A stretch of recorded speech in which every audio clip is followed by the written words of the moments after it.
comment est né ce projet d'une somme aussi imposante sur Jésus, figure incontournable de la foi, de l'histoire et de la culture depuis plus de 20 siècles?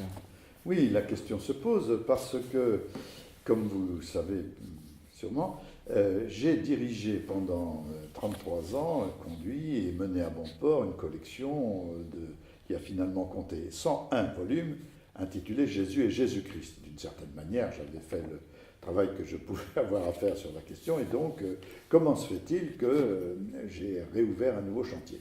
Eh bien parce que j'ai été sollicité par un éditeur non confessionnel, non rattaché à une église, qui s'appelle Albin Michel, qui a certes un département de spiritualité avec un S et religion avec un S, mais qui n'est pas, comme l'était Mame Desclés Mame, chez qui j'ai publié la collection Jésus et Jésus-Christ, quelqu'un de rattaché à l'église catholique, ni même, disons, d'obédience plus large que d'un rattachement au christianisme, à la foi chrétienne.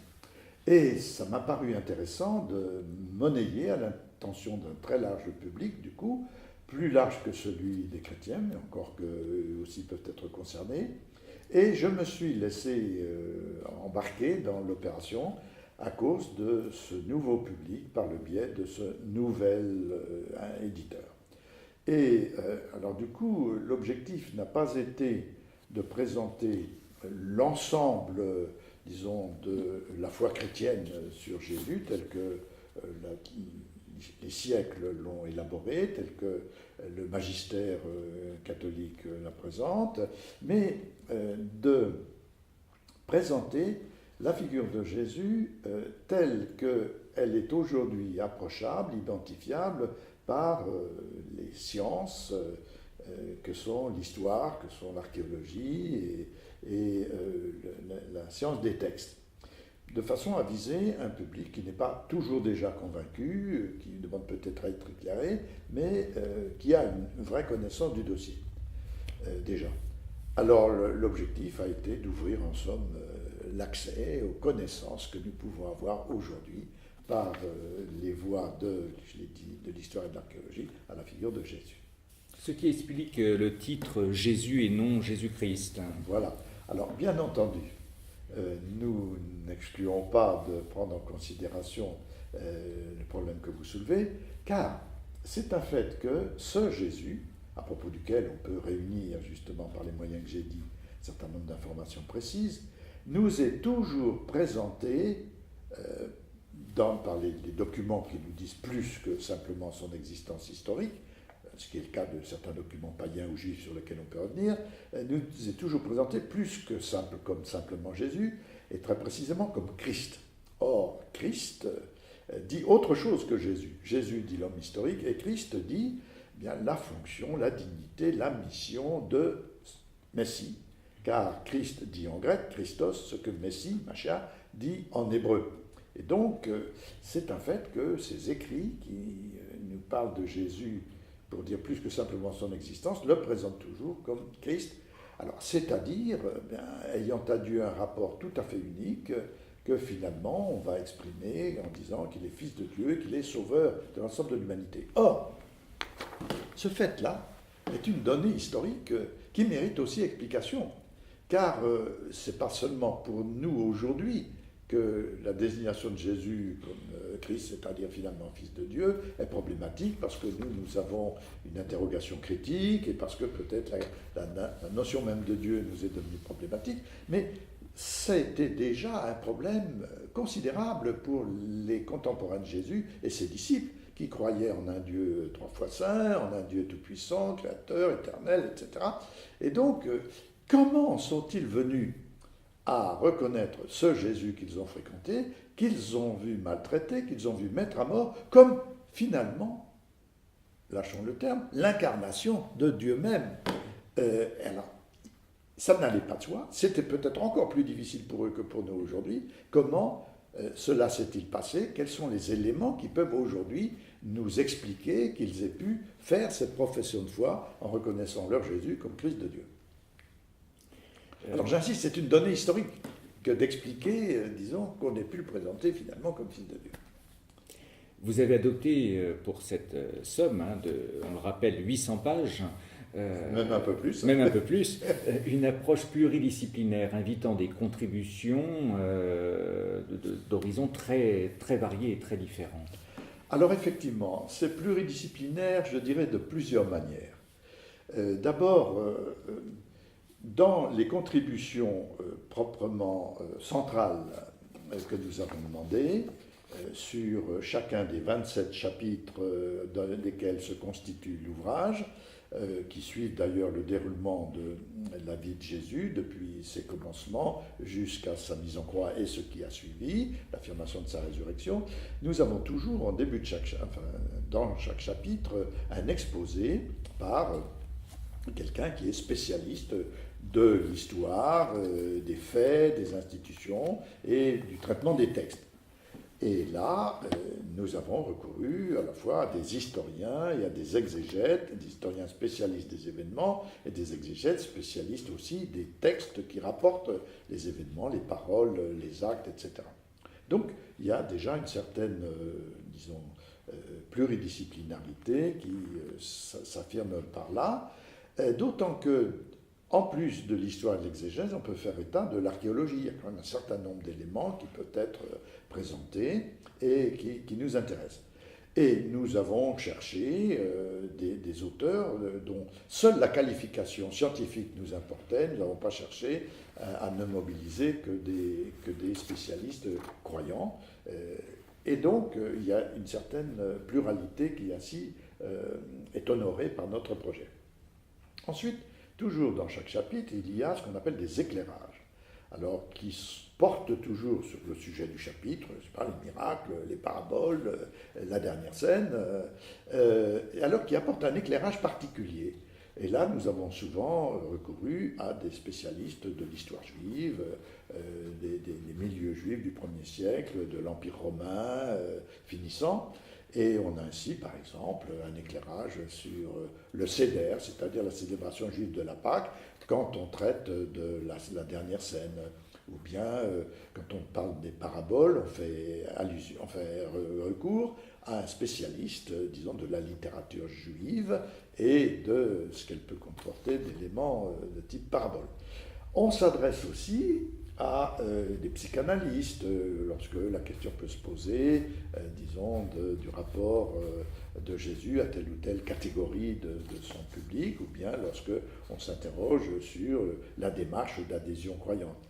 Et enfin, pluridisciplinarité, alors là, tous azimuts, chaque chapitre comporte, et il y en a 27, donc il y a 27 intervenants, la prise de parole de quelqu'un dont les appartenances ne nous sont pas toujours connues, qui peut être agnostique, qui peut être catholique, qui peut être juif, qui peut être musulman, auquel, sur le sujet qu'a traité le chapitre, encore une fois les paraboles, les miracles ou la mise en croix, nous dit ce que lui suggère la figure de Jésus, sans du tout faire allégeance nécessairement à la vision chrétienne.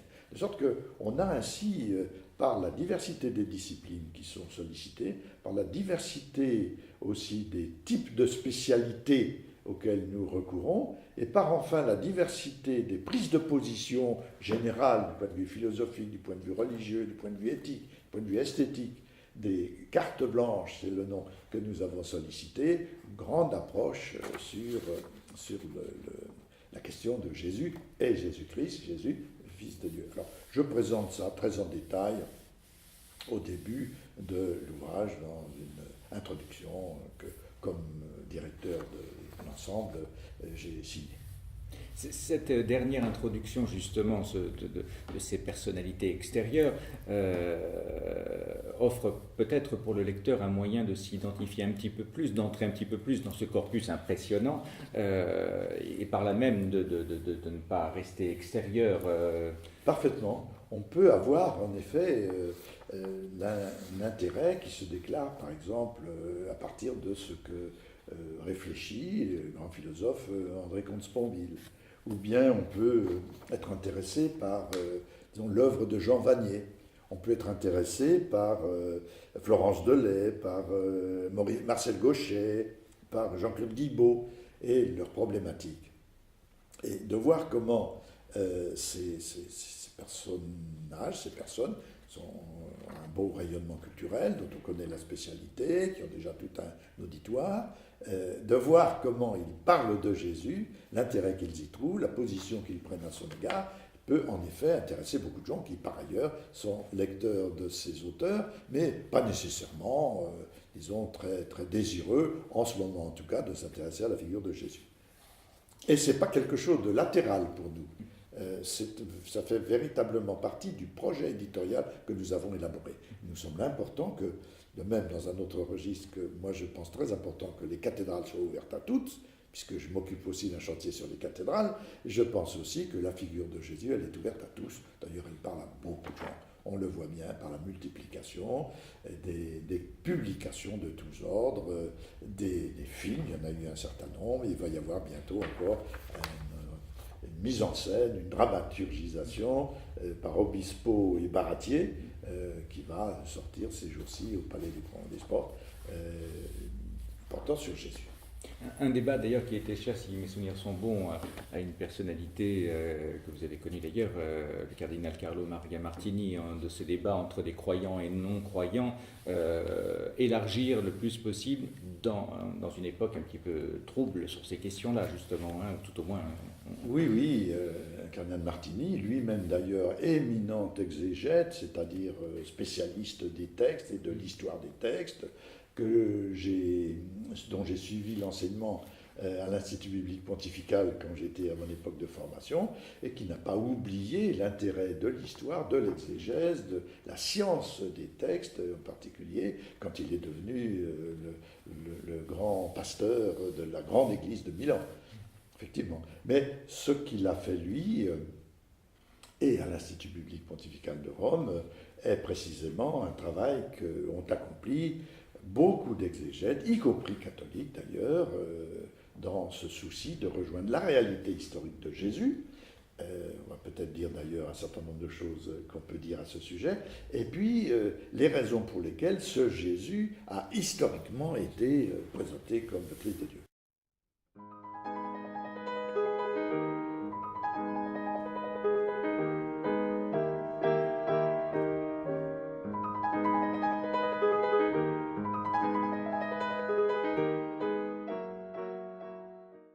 Au regard de votre vie de théologien et d'homme d'église, comment voyez-vous l'homme Jésus lors de son parcours sur terre et que répondez-vous à ceux qui doutent encore de son historicité ?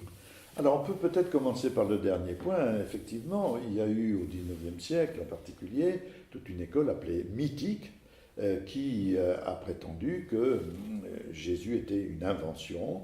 Je ne parle pas de Christ, hein. Jésus était une pure invention. Bon, on le fait naître à Noël au moment où le Sol Invictus est célébré à Rome, c'est-à-dire la victoire des Lumières sur les ténèbres. Bon, on dit qu'il est ressuscité, mais on utilise la référence à la légende des dieux morts et ressuscités qui se trouve dans d'autres religions. On parle du phénix qui renaît de ses cendres. Bon, bref, un certain nombre d'éléments comme ça, et bien d'autres, plus philosophiques aussi, ont été utilisés au XIXe siècle. Et je me souviens au point que ça fait une école mythique. Et je me souviens que Jean Guiton, qui lui-même travaillait avec le père Lagrange à Jérusalem, avec M. Pouget, lazariste, tous les deux tout à fait spécialistes d'histoire et même d'archéologie pour le père Lagrange, travaillant avec eux, s'est beaucoup préoccupé lorsqu'il a écrit, Jean Guiton, quelque chose sur Jésus et son enracinement historique, sa résurrection d'ailleurs, de débattre avec un représentant français de cette école mythique qui s'appelle Couchou. Bon. Or, il se trouve que même si depuis des grands travaux ont totalement invalidé la thèse mythique, qu'elle reparaît, et chez tel ou tel philosophe connu aujourd'hui, qui a publié un certain nombre d'ouvrages qui ont suscité de l'intérêt, non sans raison sur un certain nombre de points, bien entendu, et qui dit purement et simplement qu'il s'agit vraiment d'un mythe de Jésus, que Jésus est un mythe. Parenthèse, le professeur Salamito, professeur en Sorbonne, a pratiqué une lecture critique très, très sérieuse l'ensemble des affirmations que fait le philosophe que je n'ai pas nommé à ce sujet, et il a établi, disons, au moins, il a mis le doigt sur au moins une bonne centaine de passages où on peut, disons, discuter d'un point de vue historique, la foi n'est pas en cause, ce qui est ainsi affirmé. Alors, non, on ne peut plus dire que, et on ne peut pas le redire d'ailleurs, que Jésus serait un pur mythe, comme nous disons dès l'introduction, c'est d'ailleurs l'éditeur qui le dit, Jean Moutapa, c'est pas plus crédible que la théorie de la Terre plate. On sait que la Terre est ronde, bon, on sait que Jésus a existé. Alors, il a existé, on n'a pas besoin de mobiliser la foi, il n'y a plus la foi chrétienne, ni ses mises en forme dogmatiques, doctrinales à travers les siècles, pour le dire. D'abord, on sait par quelques historiens latins, romains, que Jésus a existé. Alors, ces historiens sont Pline le Jeune, écrivant à Trajan, sont Suétone et sont Tacite. Alors, ils donnent quelques éléments, disant qu'un certain Jésus, ou Christos, on a les deux choses, a été faiseur de prodiges, a suscité autour de lui des disciples, a finalement connu une résistance, a été mis à mort, et que des disciples aujourd'hui, en ce temps où, premier siècle de notre ère, début du deuxième, écrivent ces écrivains latins et romains, ces disciples sont toujours parmi nous, on les appelle chrétiens. Bon. On a là relativement peu de choses, bien entendu, mais tout de même significatif d'une existence effective de Jésus, disons, ce que nous appelons depuis lui, disons, notre ère. Voilà. On a aussi un grand témoignage de Flavius Joseph, qui a certainement été interpolé dans certains de ses passages, mais dont on a tout à fait restitué la teneur originelle qui manifeste bien que Jésus, homme de bien, faiseur de prodiges, a été l'objet d'une écoute par ses contemporains et que, disons, il s'appelle chrétien.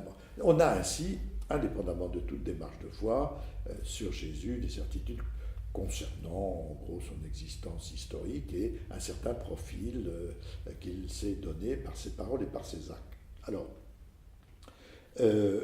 on sait qu'il s'est situé dans la Palestine du 1er siècle, ce qui est devenu 1er siècle à cause de lui.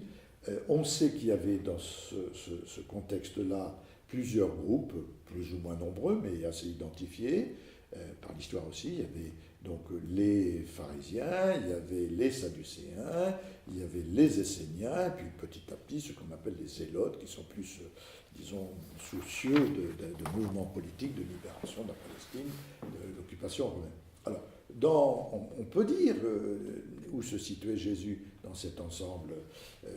Le fait qu'il soit allé se faire baptiser, c'est les premières indications au-delà de l'épisode de Jérusalem à 12 ans, qu'on est sur lui, le fait qu'il soit allé se faire baptiser par Jean indique au moins deux choses. D'abord qu'il était intéressé par ce courant, qu'il était de ceux qui pensaient que le royaume de Dieu allait connaître une phase décisive, qu'il fallait s'y convertir, que le signe qu'on pouvait donner de sa volonté de se convertir était de se renouveler soi-même, comme on se renouvelle lorsque on se plonge dans les eaux pour être lavé de ses péchés et vivifié lorsqu'on sortira de ce baptême, de cette plongée. Alors, il est dans le courant baptiste, mais on voit bien qu'au bout d'un certain temps, il se démarque par rapport au baptiste et il a lui-même un groupe de disciples, le baptiste ayant d'ailleurs tout à fait manifesté qu'il voit bien chez Jésus des traits qui le dépassent, sans qu'il soit nécessaire d'aller très loin, c'est tout à fait, dans les précisions, c'est tout à fait typique. Alors Jésus fonde son propre groupe et progressivement prend, un peu comme le baptiste d'ailleurs, mais avec un message propre, la figure d'un prophète. D'un prophète qui annonce le royaume de Dieu avec des critères tout à fait particuliers, un enseignement qui se traduit dans des paraboles, et puis qui le conduit à poser un certain nombre d'actes étonnants. Il y avait en Israël bien d'autres gens qui se prétendaient prophètes, il y en avait bien d'autres qui étaient thaumaturges. Jésus, c'est-à-dire faiseur de miracles, a eu ce profil. Alors, il semble que, au-delà de cette idée d'identité prophétique, eschatologique, dans l'avenue du royaume, il est développé, tout ça dans la ligne du mouvement baptiste, il est développé une attitude de réelle proximité avec les pharisiens, plutôt qu'avec les sadducéens, avec lesquels il n'a rien à voir, qui d'ailleurs, par exemple, ne croient pas en la résurrection et font partie de toute, disons, l'animation cultuelle, sacrificielle du temple. Jésus n'est pas du tout dans ce contexte-là. Il est plus proche des pharisiens qu'on ne l'a dit souvent. Des affirmations comme celle-ci, je ne suis pas venu abolir mais accomplir la loi, le prouvent, ainsi que l'idée qu'ils ne veulent pas faire disparaître même un seul iota de la loi. Donc il y a une proximité de Jésus par rapport à ce courant plutôt que par rapport aux autres. Rien à voir avec les Esséniens, qui pratiquaient des ablutions, mais pas du tout le baptême, qui avaient un autre type d'enseignement aussi. Donc on voit se dessiner ainsi une appartenance de Jésus à tel ou tel courant, tel ou tel groupe, mais avec progressivement une mise en avant de sa propre personnalité, de son propre message, par exemple. Et là, ce sont les recherches des historiens, exégètes, spécialistes des textes qui nous le prouvent, avec une méthode très affinée sur laquelle les gens ne sont pas nécessairement informés aujourd'hui. Et on peut trouver, on a défini des critères tout à fait précis pour en être assuré, que Jésus a dit telle parole, a fait tel geste. Par exemple, il a dit certainement à plusieurs reprises dans son message, il vous a été dit, suit une parole de l'Ancien Testament, c'est-à-dire la parole de Dieu. Et moi je vous dis, par exemple, vous avez été dit ne tuez pas, bien moi je vous dis, ne dites pas à ton frère raca, c'est-à-dire fou. Enfin, voilà, cette façon d'opposer une parole de l'Ancien Testament, c'est-à-dire de Dieu, à sa propre parole, fait apparaître Jésus comme quelqu'un qui se pose là et, disons, interroge de la même manière. Il lui arrive de guérir des malades, sans d'ailleurs multiplier ses gestes. Il n'a pas guéri tous les lépreux en Israël, mais il lui arrive à cette occasion aussi de pardonner le péché. Tes péchés te sont remis. Or, s'il y a une chose, il n'était pas attendu d'un prophète, même du Messie lorsqu'il viendrait, mais qui était purement et simplement réservé à Dieu, c'est bien le pardon des péchés. Or, on peut être assuré que Jésus pardonnait le péché. Dernier élément encore, il lui arrive de s'adresser à Dieu en employant le mot Abba. En araméen, ça veut dire papa. Et c'est utilisé dans le contexte de Jésus, juif de Jésus, dans la relation familiale pour l'enfant qui s'adresse à son papa. Mais ce n'est pas utilisé par les juifs croyants pour s'adresser à Dieu. Même s'il leur arrive de le désigner comme père, dans la prière, on ne s'adresse pas à lui comme « Or, Jésus le fait ». Ce qui veut dire qu'il se pose d'une certaine manière, et c'est toujours en faisant apparaître, disons, une relation à Dieu qui pose problème à ses disciples, qui les intéresse, mais qui les surprend, relation à Dieu. Alors, les questions montent autour de lui. Mais enfin, d'où ça lui vient ? Pourquoi nous adresse-t-il ces paroles ? On connaît bien toutes ses parentes, elles sont toutes de chez nous, parce que ce n'est pas le fils du charpentier. Et on voit très bien, à travers la structure des évangiles, la montée du récit, que se pose la question, qui est-il celui-là ? Alors on essaye des interprétations, comme il annonce un message avec des signes, on dit mais c'est un prophète, alors mais quel genre de prophète ? Est-ce que ce ne serait pas Élie qui est revenu chez nous, puisque Élie a été enlevé au ciel ? Bref, la figure d'un prophète. Et d'un prophète qui progressivement va lui-même réaliser qu'on va lui résister et il finira, comme les prophètes martyrs, il finira bien mort. Probablement n'a-t-il pas eu l'idée d'emblée que sa mort serait une mise en croix, parce que ça c'est un supplice romain, mais que ça pouvait être la mort par lapidation, comme elle est, disons, comme on la trouve en Israël, lorsqu'on veut se débarrasser de quelqu'un qu'on tient pour particulièrement perturbateur de l'ordre religieux, rituel, sacrificiel, ce qui est arrivé à Jésus. Alors, sauf que c'est pas par les représentants de la confession juive, enfin de la religion juive, qu'il est condamné, qu'il est soumis à un procès et mis à mort, mais par le gouverneur romain auquel les responsables religieux du judaïsme l'ont déféré, parce qu'ils ne pouvaient pas eux-mêmes d'ailleurs acter en justice, et puis parce que, disons, leur intention n'était pas d'abord de s'opposer à un certain nombre d'interprétations de la loi qu'ils pouvaient présenter, mais de souligner aux yeux du pouvoir romain, ce qui était d'ailleurs habile, les perturbations de l'ordre public pouvaient en résulter. Alors, Pilate, heureux plutôt d'avoir rencontré ce personnage, le reçoit, et finalement ça se termine dans un procès bâclé par sa condamnation à mort, et on est sûr que Jésus a été mis à mort, a été mis en croix. On a même des éléments qui nous renseignent sur le parcours qu'il a fait dans la ville pour aller être crucifié sur le mont Golgotha, qui veut dire crâne, un peu à l'extérieur de Jérusalem. On sait qu'il a... On a des éléments archéologiques pour domicilier le prétoire où il a été condamné. On a ainsi des éléments. On sait que le condamné à mort par croix, à la croix portait la partie horizontale appelée le patibulum jusqu'à son lieu de crucifixion à travers Jérusalem, ce qui, disons, invitait les spectateurs à considérer à quel sort on était exposé si on était perturbateur. On sait tout ça. On sait que Jésus a été élevé en croix parce que la barre qu'il a portée, horizontale, à laquelle ses poignets étaient cloués, était levée de façon à être attachée au poteau vertical qui était là planté d'avance.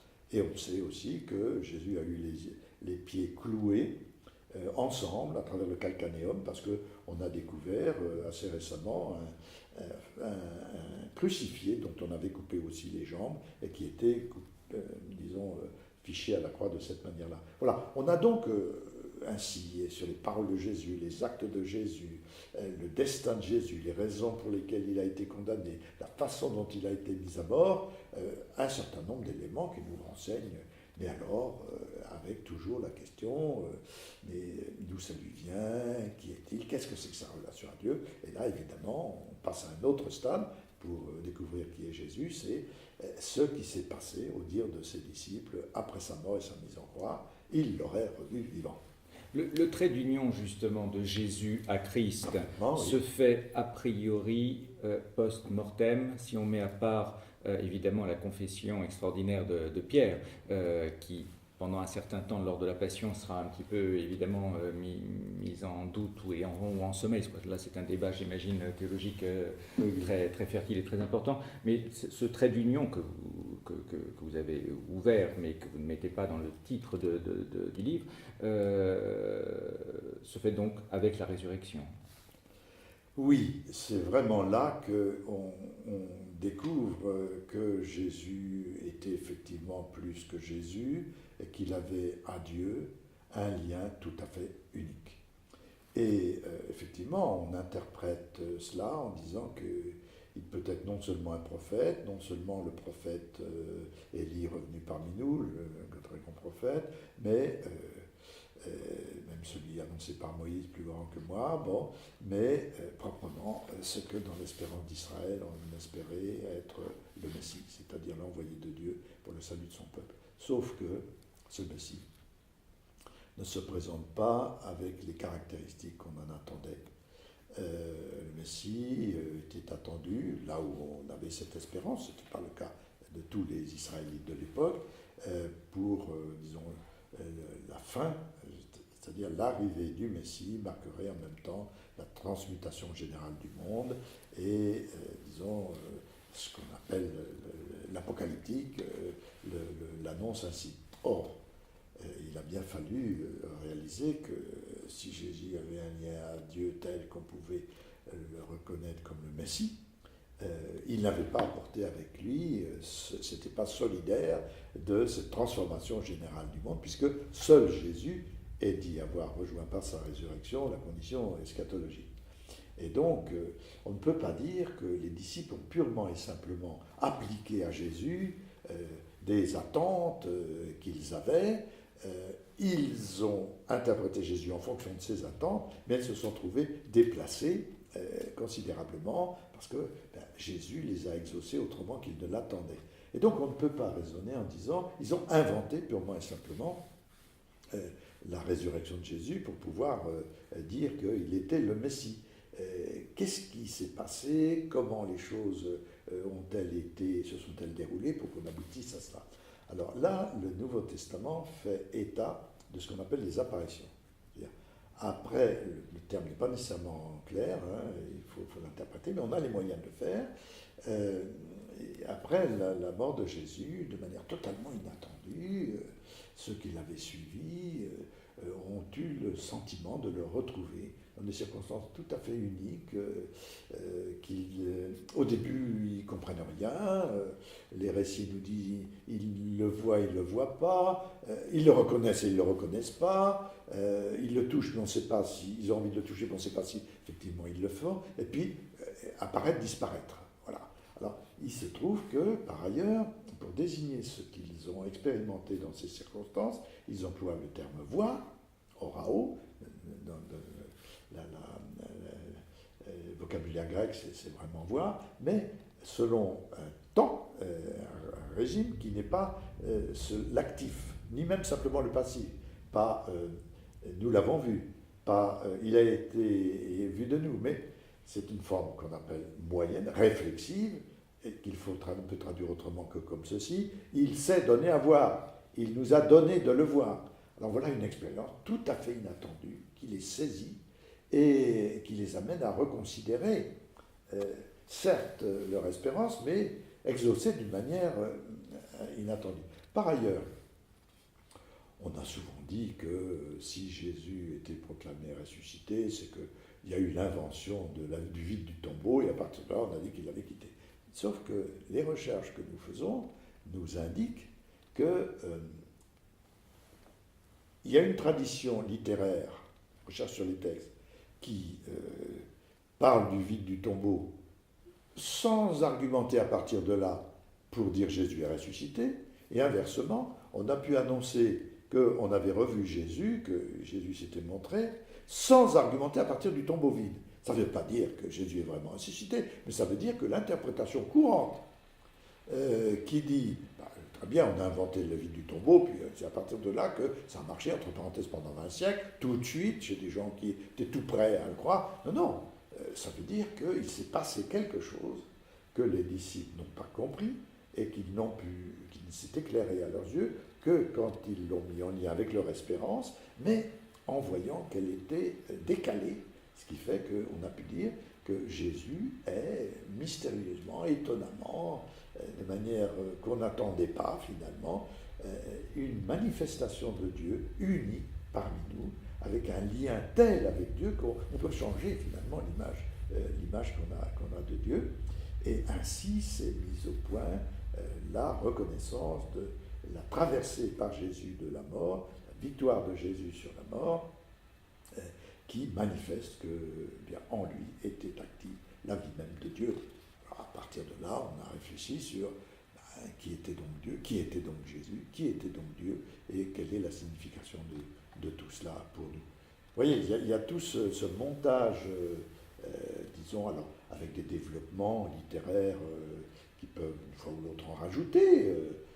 On dit que Thomas a voulu mettre ses doigts, on ne dit pas qu'il les a mis d'ailleurs, vous voyez, mais à partir alors, d'événements que l'histoire peut nous permettre d'approcher, mais qui ont été interprétés par des marques de foi de la part de ceux qui les ont vécus, et peut-être que nous avons de bonnes raisons, nous aussi, de les interpréter comme eux. Alors, car un élément supplémentaire est intervenu, devant ces événements étonnants qu'ils ne comprenaient pas, ils n'ont pas fait simplement référence à leur espérance vétérotestamentaire, mais à leur rencontre de Jésus pendant le temps de sa vie. Pendant le temps de sa vie, Jésus déjà les avait étonnés. Ils n'avaient pas compris un certain nombre de ses paroles, un certain nombre de ses actes.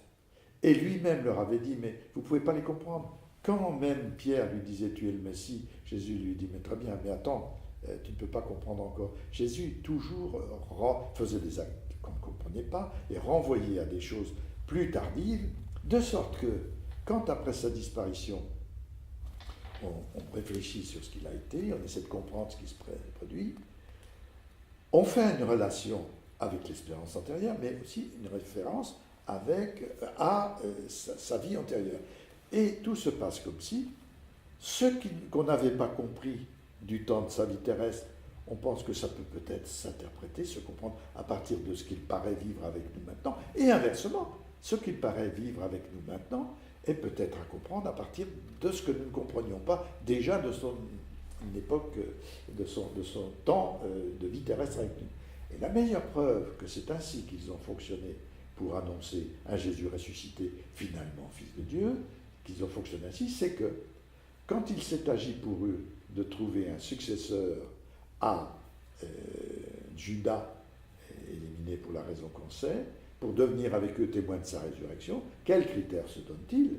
Il doit s'agir de quelqu'un qui a été avec nous, qui l'a accompagné depuis le baptême de Jean, quand il commence sa vie publique, jusqu'au jour où il nous fut enlevé. On ne peut pas devenir témoin de la résurrection de Jésus si on n'a pas fréquenté durant sa vie terrestre. C'est à ce moment-là seulement qu'on a des éléments pour comprendre, dans le va-et-vient, ce qui se produit maintenant de si étonnant après sa mort. Voilà comment, finalement, dans ma réflexion de théologien, d'exégète, de spécialiste du Nouveau Testament et d'histoire, disons, du christianisme, je me représente Jésus, je peux comprendre qu'il a été reconnu comme Dieu et Fils de Dieu et Dieu, par les premiers disciples, au titre d'une démarche de foi qu'ils ont faite. Et je dis très clairement qu'on ne pourra aujourd'hui le reconnaître comme eux qu'aussi au titre d'une démarche de foi qui n'est pas contrainte, mais qui peut s'appuyer sur des bases tout à fait intéressantes, qui expliquent le comportement des disciples à leur époque et peut solliciter le nôtre avec de bonnes raisons. Alors, bien entendu, il y a tout un côté par lequel on est dépendant des apôtres. On est dépendant de leur témoignage. D'ailleurs, l'Église ne s'en cache pas. J'ai dit les critères au début des actes, mais quand nous confessons le credo chrétien, nous disons que nous croyons en l'Église une sainte catholique et apostolique. Nous sommes fondés sur le témoignage des apôtres.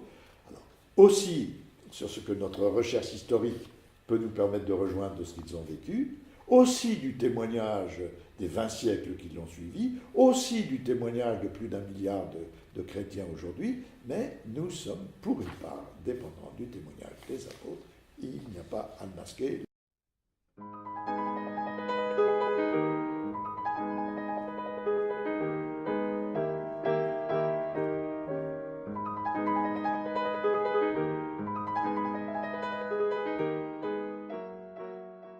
Vous avez aussi invité un autre témoignage, celui de l'art et des artistes, dans ce livre qui reproduit un certain nombre de très belles œuvres d'art, justement.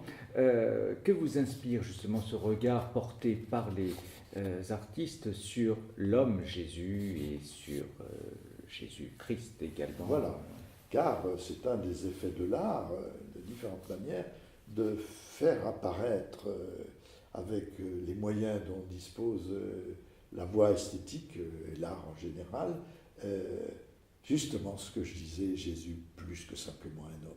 Quand on voit la manière dont il est représenté dans un certain nombre de peintures, de sculptures, de vitraux, que sais-je, de tapisseries, c'est énorme évidemment, d'icônes, on voit bien que les artistes se sont souvent préoccupés de faire apparaître disons, au-delà du visible qu'ils donnent à voir, de clarté, de lumière, de profondeur, de mystère qui entourait Jésus et à travers lequel on l'approchait.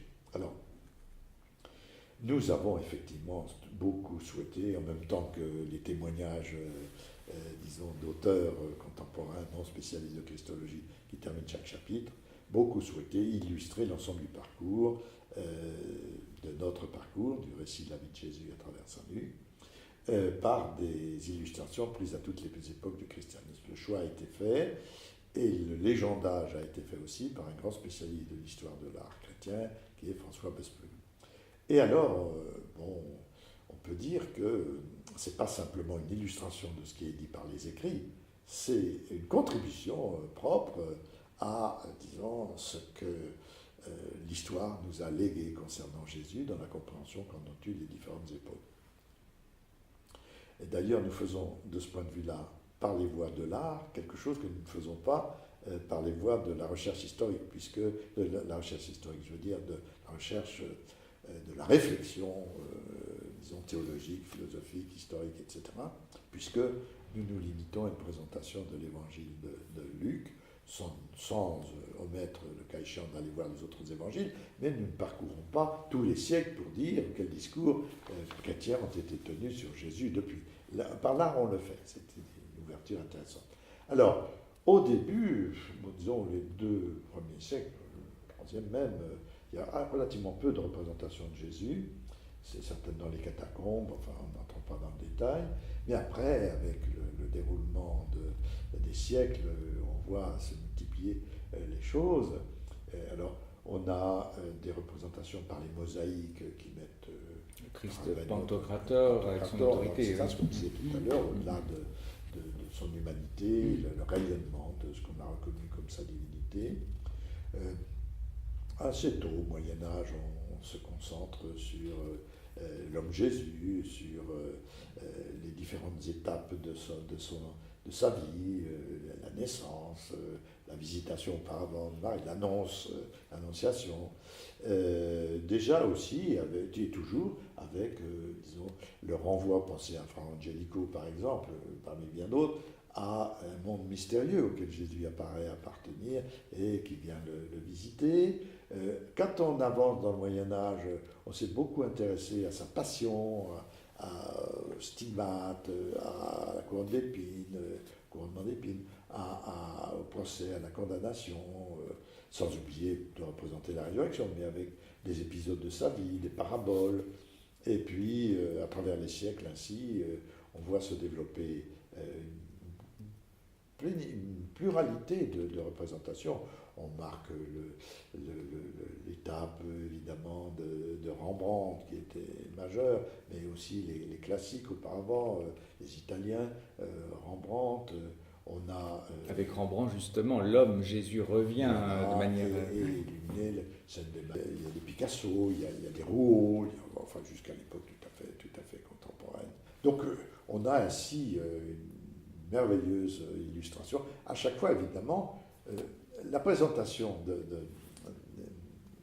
des représentations artistiques de Jésus à travers le livre, disons, n'est pas faite selon leur apparition historique, mais selon la thématique. On peut avoir, disons, un tableau, une peinture du XIVe siècle ou du XVe qui illustre, qui vient juste après une mosaïque de Ravenne, parce que l'illustration est faite en fonction du déroulement de la thématique de l'ouvrage. Et alors, je veux souligner l'importance des légendes. Elles ne sont pas très développées, enfin, sauf au début de chaque chapitre, où la représentation est d'ailleurs de plus ample dimension. Ça fait 800 signes, un millier de signes, mais ailleurs, c'est beaucoup plus réduit. Et Bossuet, qui fait la légende en question, a l'art de saisir un détail, d'appuyer une inscription, de souligner une inscription, d'inviter le regard à saisir d'emblée tel ou tel trait qui est significatif de Jésus et de la foi en Jésus. Quelle peut être, selon vous, la place de Jésus dans notre monde contemporain, occidental, souvent désacralisé et faisant de la laïcité une nouvelle religion parfois? Alors, moi je suis frappé par l'intérêt que Jésus continue de porter particulièrement dans l'ordre, disons, de la proposition d'un certain nombre de valeurs de vie, un certain nombre d'orientations pour donner sens à notre existence. Je dirais dans 2 directions. D'abord, une question de fond. Nous sommes malades de la confiance. Enfin, il n'est pas vrai que l'homme moderne, à cause de la science, à cause de la maîtrise qu'il a de tant de choses, il ne s'agit pas de contester, serait dispensé d'avoir à faire confiance. Et comme par hasard, sur les questions les plus essentielles, on n'est pas dispensé. Mais peut-on vraiment faire confiance? À qui faire confiance. Jusqu'où? Le problème n'est pas qu'on doive faire confiance, le problème est qu'on le puisse. Et ça, on voit bien que dans notre société, on comprend d'ailleurs bien pourquoi, c'est devenu difficile, quelquefois c'est impossible, on se méfie beaucoup, ça conduit pas toujours à des attitudes de paix, de peur, et de l'autre côté de violence et inversement, mais à des précautions, à des réserves. On est comme inhibé du côté de la confiance. Or, Jésus nous apprend que si, on peut faire confiance, on peut vraiment faire confiance, on peut même retourner sa vie sur une confiance. Parce que nous ne sommes pas seuls. Si nous avons chacun des faiblesses, si nous avons peut-être aussi des attitudes extrêmement discutables qu'on appellera péché dans la tradition chrétienne, si on doit faire face à de grandes souffrances, de grandes épreuves, s'il y a des grandes catastrophes, le dernier mot n'est peut-être pas dit avec ça. Il y a un Dieu vivant et vrai auquel on peut faire confiance, sur lequel on peut s'appuyer. Et Jésus ne fait pas que l'enseigner, Jésus le montre, Jésus le vit. C'est ça qui peut être d'abord très intéressant, c'est que, et il ne nous montre pas en nous enseignant, ou en nous montrant des gens, l'invitant à regarder des gens, qui vivent ainsi, mais lui-même va jusqu'au bout de la confiance, au point qu'il doit la reformuler, et il le fait, alors qu'il entre dans la totale désespérance. Mon Dieu, pourquoi m'as-tu abandonné? Ça, c'est pas inventable. Hein. On ne va pas chercher à crédibiliser Dieu en montrant son meilleur serviteur, son plus proche représentant, accablé face à lui. Ça ne peut pas être inventé. Or, ça reste une prière. C'est mon Dieu, pourquoi m'as-tu... Jésus ne s'écroule pas. Pour moi, c'est une donnée extraordinaire. C'est-à-dire, Jésus nous montre qu'on peut faire confiance, que c'est même peut-être la seule manière d'être capable de traverser la plus grande épreuve. On peut faire confiance, on peut aller jouer, mais pas en nous l'enseignant, en le vivant. Voilà. Et il a vécu cela. De sorte qu'il a porté, on peut dire qu'il a porté nos tristesses, nos angoisses, nos interrogations, nos misères, nos tentatives de désespoir. Et il nous propose de considérer qu'on peut le vaincre. Et c'est ça qui va s'attester dans sa résurrection. Ça ne veut pas dire qu'il nous invite à nous laisser accabler, qui est une espèce de masochisme malin. Il faudrait se laisser sacrifier, condamner, torturer, etc. Non. Ça se produit. Là où ça se produit, la méchanceté des hommes. Et alors, lui ne condamne pas, ne condamne personne, mais dit, voilà, il y a quelqu'un qui prendra votre cause en main, et comme il a pris la mienne, osez le croire. Voilà. C'est pas évident. Mais d'autres voies ne le sont pas non plus. Il y a là la présentation, la proposition d'un chemin de vie qui nous aide à considérer que l'attitude n'est pas au divertissement, comme disait Pascal, on ne va pas regarder les choses difficiles, on va se dispenser de faire confiance tant qu'on pourra, on ne va même pas poser la question, ni non plus une espèce de désespoir. Et il y a une autre possibilité, c'est la voie de l'espérance, au nom de la confiance faite, comme dit saint Paul, à celui en qui nous savons que nous mettons notre foi.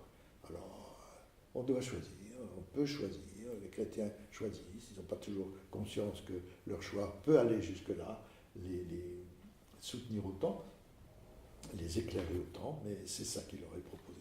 Voilà, je pense que tout ça, et d'ailleurs c'est assez largement reçu, on voit bien que beaucoup de gens s'interrogent sur lui, plus ou moins avec les éléments qu'il faut, mais justement on les leur fournit.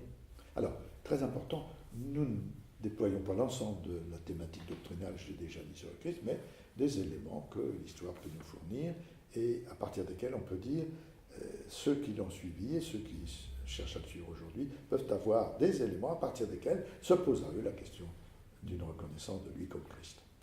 Merci.